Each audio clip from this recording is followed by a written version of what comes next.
Hello friends, today we are going to discuss about a report on climate change. Yes, on 28th of February 2022, IPCC, that is Intergovernmental Panel on Climate Change, has published the sixth assessment report, its second part on 28th of February 2022, and in this report they have come out with some serious concern that if the world is not going to change, it may not be livable for a longer period of time. हाँ दोस्तों, हम लोग आज inter governmental panel on climate change के दूसरे हिस्से के sixth report को डिस्कस करने वाले हैं, जिसमें कि उन्होंने क्लाइमेट चेंज और उससे होने वाले जो भयावह संकट है उसके बारे में इशारा किया है। इसमें जो टॉपिक है, इसमें जो हेडिंग उन्होंने दिया है, climate change impact, risk and vulnerabilities and adaptation measures, यानी क्लाइमेट चेंज के कौन कौन से रिस्क हैं, इससे क्या क्या खतरे हैं और कैसे इनसे निपटा जा सकता है, इसी रिपोर्ट के बारे में आज हम लोग चर्चा करने वाले हैं। और ये रिपोर्ट इसलिए महत्वपूर्ण है क्योंकि इसमें क्षेत्रीय जो विषय हैं या कुछ क्षेत्र विशेष के बारे में भी इसमें टिप्पणियाँ की गई हैं, और ख़ास करके भारत के बारे में जो कुछ कहा गया है वो बहुत ही संवेदनशील भी है और बहुत ही डरावना भी है। तो आइए हम लोग उस रिपोर्ट को समझने की कोशिश करते हैं कि ऐसी क्या बात है इस रिपोर्ट में जो कि हमारे लिए इतनी महत्वपूर्ण हो जाती है। हाँ दोस्तों, इसमें ग्लोबल टेम्परेचर राइज को अगर 1.5 degree centigrade of pre industrial era तक कंटेन नहीं किया गया तो अगले 2 दशकों में इसके भयावह परिणाम दिखाई दे सकते हैं। जैसा कि हमें पता है कि जो पेरिस कॉन्फ्रेंस हुआ था, Paris conference of party COP, उसमें ग्लोबल टेम्परेचर राइज को 2 डिग्री सेंटीग्रेड तक रखना था प्री इंडस्ट्रियल एरा से, लेकिन बाद में कहा गया कि ये सफिशिएंट नहीं होगा अगर हम क्लाइमेट चेंज के इम्पैक्ट को, एडवर्स इम्पैक्ट को बदलना चाहते हैं, तो उसके लिए हमें इसे 1.5 डिग्री सेंटीग्रेड तक लाना होगा। और उसके लिए सभी कंट्रीज़ को एक सर्टिफाइड इमिशन रिडक्शन या nationally determined emission reduction commit करना था। और भारत ने ये कहा है कि हम 2070 तक India will be a net carbon neutral country, और उसके लिए हमारा प्रयास जारी है। आइए हम समझते हैं कि ऐसी कौन सी बात कही गई है जिसकी वजह से कि ये रिपोर्ट एकदम से अलार्मिंग हो चुकी है, जहाँ पे ये कहा जा रहा है कि अगले 2 दशकों में बहुत सारी जो क्लाइमेट से संबंधित समस्याएं हैं वो हमें देखने को मिल सकती है। इस रिपोर्ट में पहली दफ़ा एक वेट बल्ब टेम्परेचर का इस्तेमाल किया गया है। इसमें कहा गया है कि जो वेट बल्ब टेम्परेचर है वो राइज होगा, टेम्परेचर राइज होगा, और ये राइज होकर 35 डिग्री सेंटीग्रेड तक पहुंच सकता है। तो पहले हम ये समझने की कोशिश करते हैं कि क्या है ये वेट बल्ब टेम्परेचर।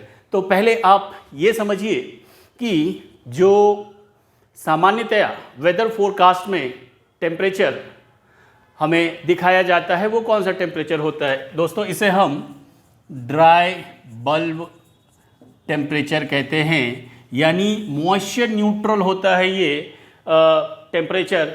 और आपको पता है कि इसमें जब टेम्परेचर राइज होता है तो भारत में कुछ शहरों में तापमान 45 डिग्री सेंटीग्रेड तक पहुंच जाता है। तो बेसिकली हम लोग उसमें ड्राई बल्ब टेम्परेचर की बात करते हैं, जहां पे कि टेम्परेचर को रिकॉर्ड किया जाता है और उसमें मॉइस्चर सम्मिलित नहीं होते हैं, रेडिएशन वगैरह को नलीफाई करके ये टेम्परेचर निकाला जाता है।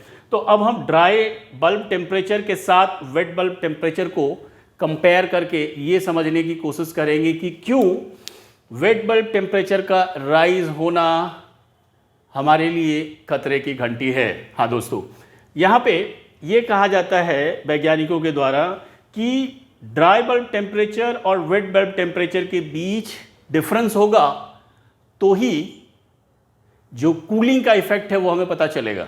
आइए हम इसे समझने की कोशिश करते हैं। कहने का मतलब ये है कि जो ह्यूमन बीइंग है वो बढ़ते हुए टेम्परेचर के हिसाब से अपने आप को संतुलित करता है, यानी बॉडी का जो नेचुरल मैकेनिज्म है उसमें आपने महसूस किया होगा जैसे ही बाहर तापमान बढ़ता है, जैसे हम ड्राई बल्ब टेम्परेचर से मेजर करते हैं वैसे ही हमारे शरीर से पसीने आने लगते हैं और स्वेटिंग के बाद, पसीना आने के बाद हम कूल हो जाते हैं। ये बॉडी का क्या है, एक नेचुरल प्रोसेस है जहाँ पे कि हम टेम्परेचर के साथ अपने आप को एडजस्ट करते रहते हैं। हाँ दोस्तों, ये जो कूलिंग का इफेक्ट है इस बात पर निर्भर करता है कि वेट बल्ब टेम्परेचर और ड्राई बल्ब टेम्परेचर के बीच का डिफरेंस कितना अधिक है। अगर ये श्रिंक होगा तो कूलिंग का इफेक्ट कम होने लगेगा। कहने का मतलब है कि वेट बल्ब टेम्परेचर के बढ़ने से इसमें ह्यूमिडिटी और टेम्परेचर दोनों ही राइज होंगे और इससे जो हमारे बॉडी के कूलिंग का जो प्रोसेस है वो अफेक्ट होगा।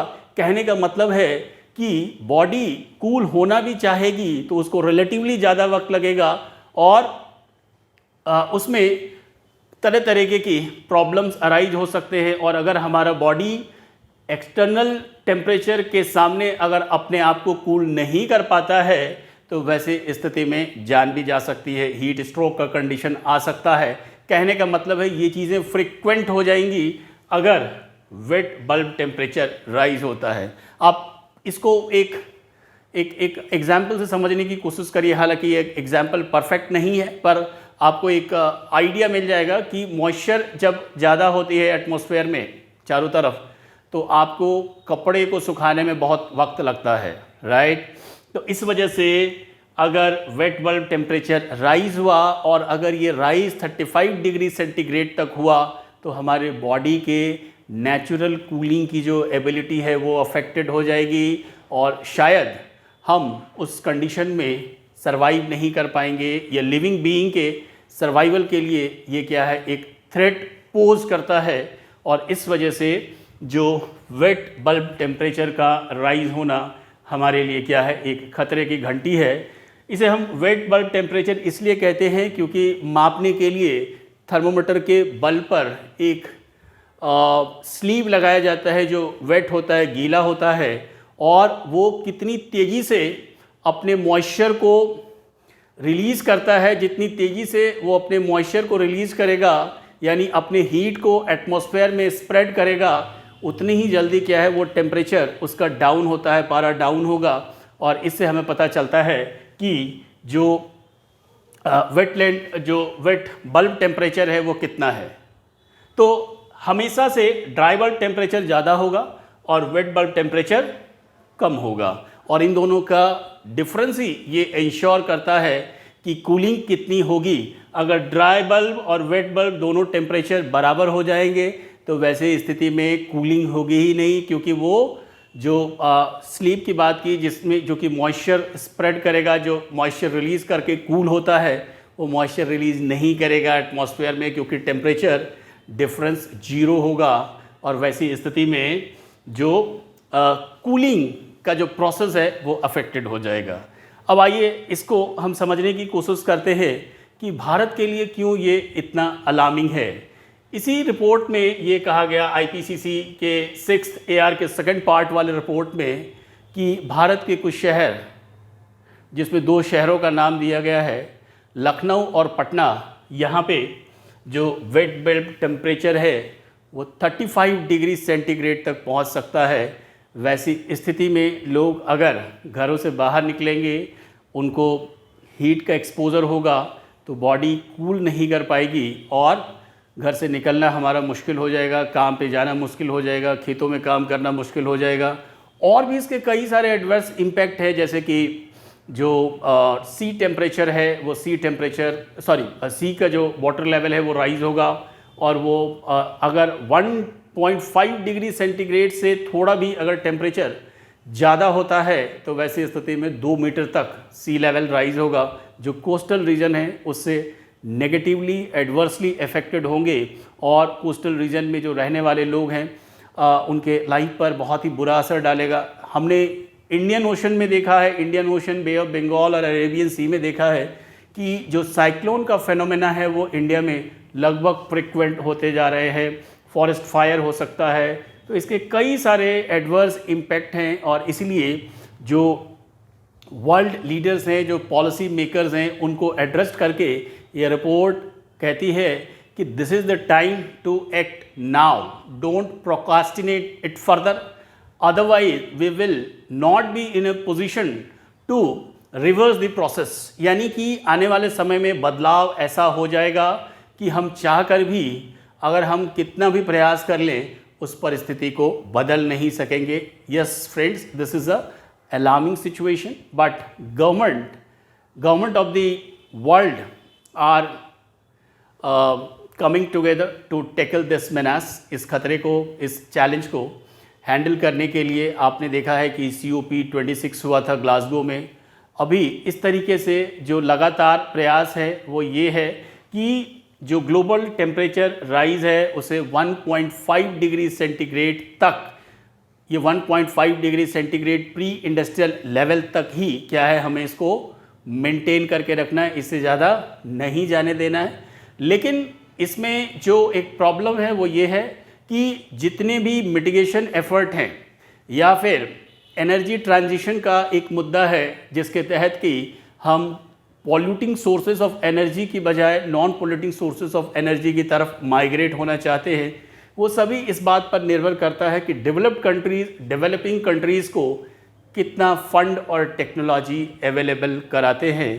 तो वैसे में सभी की जिम्मेदारी है, और इन सभी जिम्मेदारियों के बीच भारत का जो प्रयास है, भारत ने कहा है कि this is a common but differentiated responsibility. CBDR का एक कॉन्सेप्ट है जिसके तहत भारत लगातार डेवलप्ड कंट्री से ये कह रहा है कि हमें आप फंड दो और बाकी डेवलपिंग कंट्रीज़ को भी फंड दो, ताकि जो हमारा एनर्जी ट्रांजिशन का फेज है हम उसको ईजिली अचीव कर सकें। आपको ध्यान होगा कि 2030 में इंडियन प्राइम मिनिस्टर ने कमिट किया है कि हम 500 गीगावाट रिन्यूएबल एनर्जी सोर्सेस से एनर्जी प्रोड्यूस करेंगे।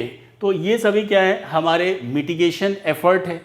लेकिन जब तक सभी कंट्रीज इसमें साथ नहीं आते हैं, ये लक्ष्य को हासिल करना मुश्किल होगा। मैं समझता हूँ कि ये वीडियो आपको पसंद आया होगा। प्लीज़ इसे लाइक कीजिए, शेयर कीजिए और हमारे चैनल को सब्सक्राइब करिए। Thank you.